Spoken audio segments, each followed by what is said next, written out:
Hi everyone and welcome to Chit Chat with Shaay. Today we're at one of London's newest all-day dining destinations, Nour. It's a space that celebrates good food and community. I'm excited to be joined by the owner, Waqass. So Waqass, let's start at the beginning, behind Nour London. Can you tell us a bit about Nour London? How did the idea come about? Yeah, first of all, thanks for having me. I'm excited to be here.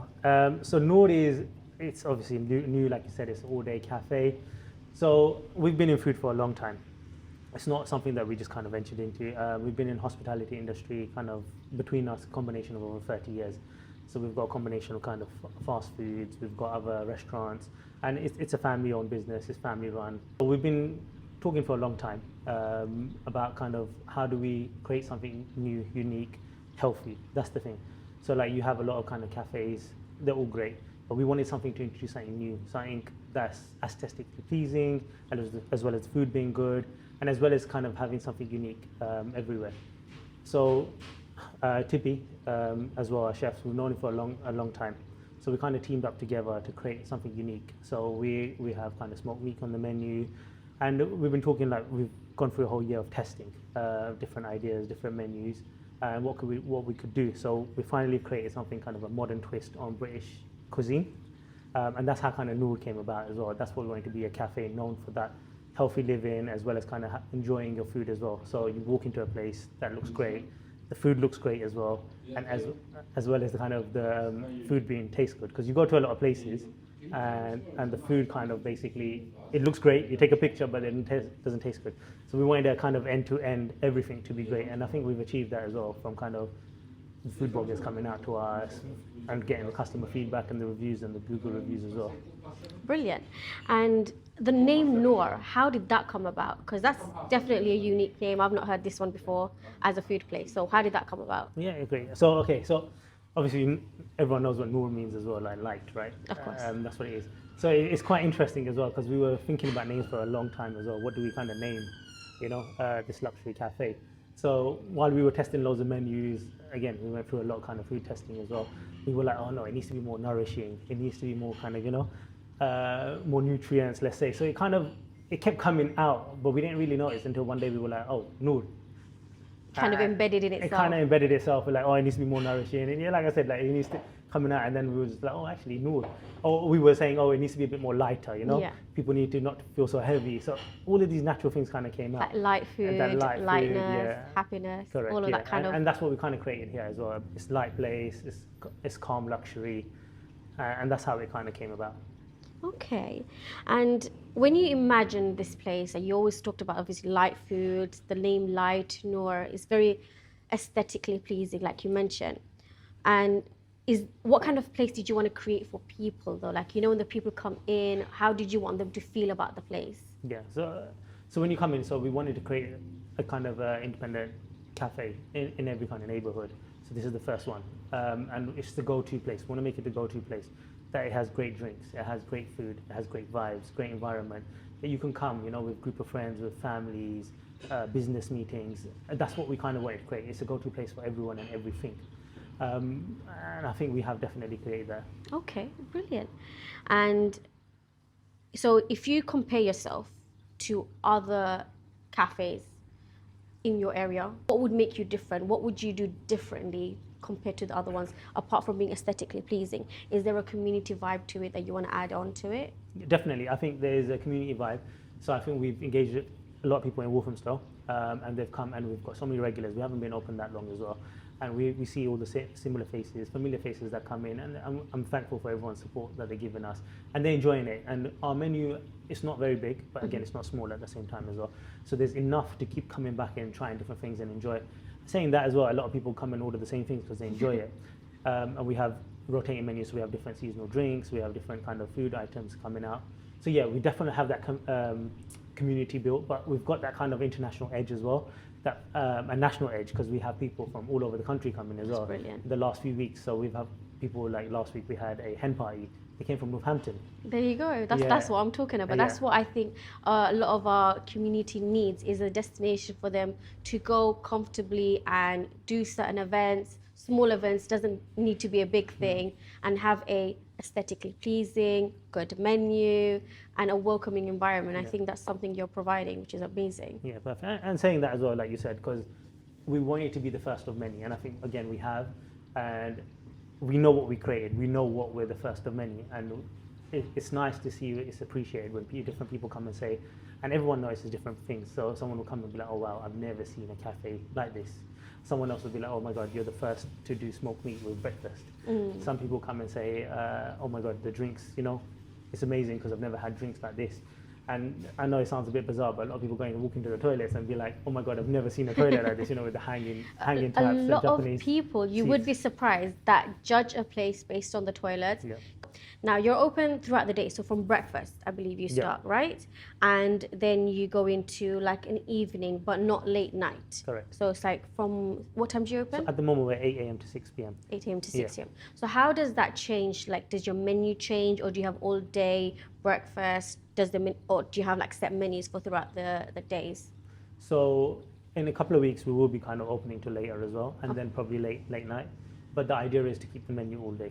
Okay. Keep it good food, kind of that everyone can enjoy all throughout the day. That's the idea. So the menu will stay the same. Brilliant. Okay.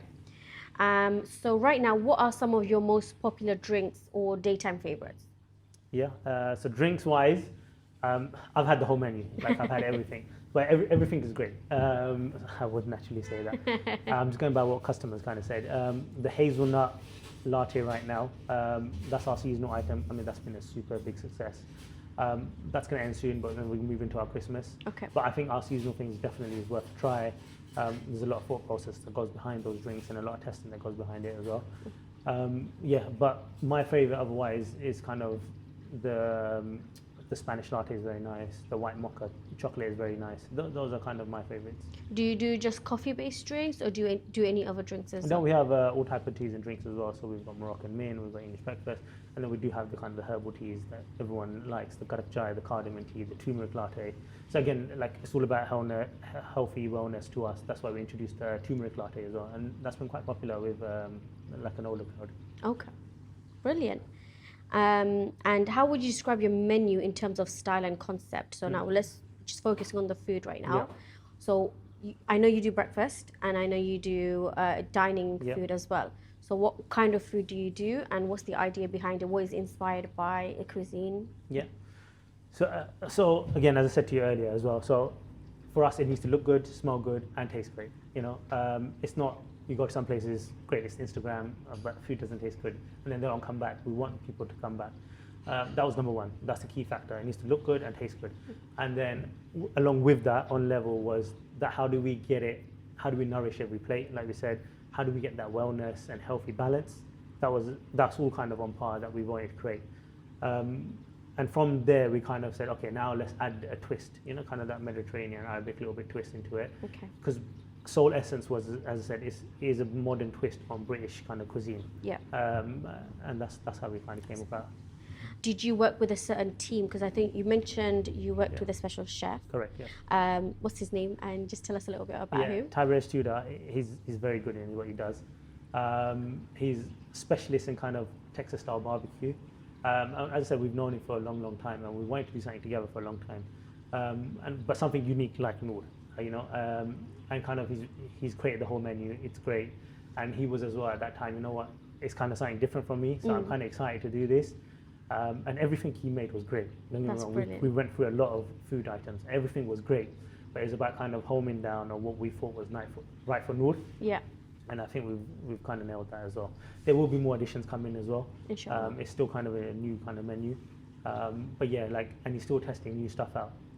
Brilliant. But I'm just imagining what a fun experience that must have been. It was good, yeah. Trying out so many different foods to get to the right one, of course. Yeah. But imagine all the food you tasted along the way. I'm just imagining. That's amazing. It was a lot. Yeah, we did it in a few different kitchens that we've got, in different locations at different times, just to test it out as well and get a lot of people going in. And I think everyone definitely gained a few pounds because of that. Before you set on this cuisine, was there one that you were like, we might have gone to did you ever think that you were going to go through a different style at any point? Like, did you ever think about Indian or a Turkish style? Or did you know from the get-go it's going to be the British cuisine with a twist? No, it was always going to be British cuisine with a twist, but we tried loads of different things. So I'll give you an example. So he TV made a brisket muffin. Oh my days, it was so good. That sounds interesting. It was great. Yeah. But again, we just thought at that moment in time it wasn't right for Nour at that time, and then maybe it will come out later. Maybe, inshallah. But yeah, so it was fun. It was just kind of fine tuning on what we need more, but we kind of knew what we wanted. That's good. That's amazing. Okay, so has there been a particular dish that has become customers' favorite in particular? Yeah, so I think again everyone's kind of different and unique. So everyone likes a lot of different things. So we have kind of the Nour feast, sunrise feast. That's like the English breakfast with a twist that has brisket on it. That's traditional. That's very popular. But then on the flip of that, the healthy side of it, I mean, it's healthy itself because you've got brisket, etc. Yeah. We don't put it in oil, it's oak smoked. But on the healthier side of that, we have the Nour morning glow. Okay. That instead of kind of beans and hash browns, we give white bean with it and kind of other stuff as well. Halloumi with it. Okay. So there's healthier options. So those are popular. I think the kind of the clear winner, and everyone likes the Lebanese, like there's a lot of things people like. But I think the clear winner on it is at the moment, I think the most favorite two people like is the oak smoked brisket on its own and a brunch, and also the harissa chicken schnitzel. Those two have been the best definitely sellers. need to try the brisket because I had it recently at a festival I went to. Yeah. That was my first time having a brisket. Okay. So I was like, I need to get my hands on some more brisket. So when I'm coming back to Nour, that is what I'm getting, is the brisket. Anything with the brisket, I'm getting that. Okay, so thank you so much for sharing your story and giving us a look inside Nour London. If you haven't visited yet, make sure to check it out. The food, the space, and the atmosphere, all amazing.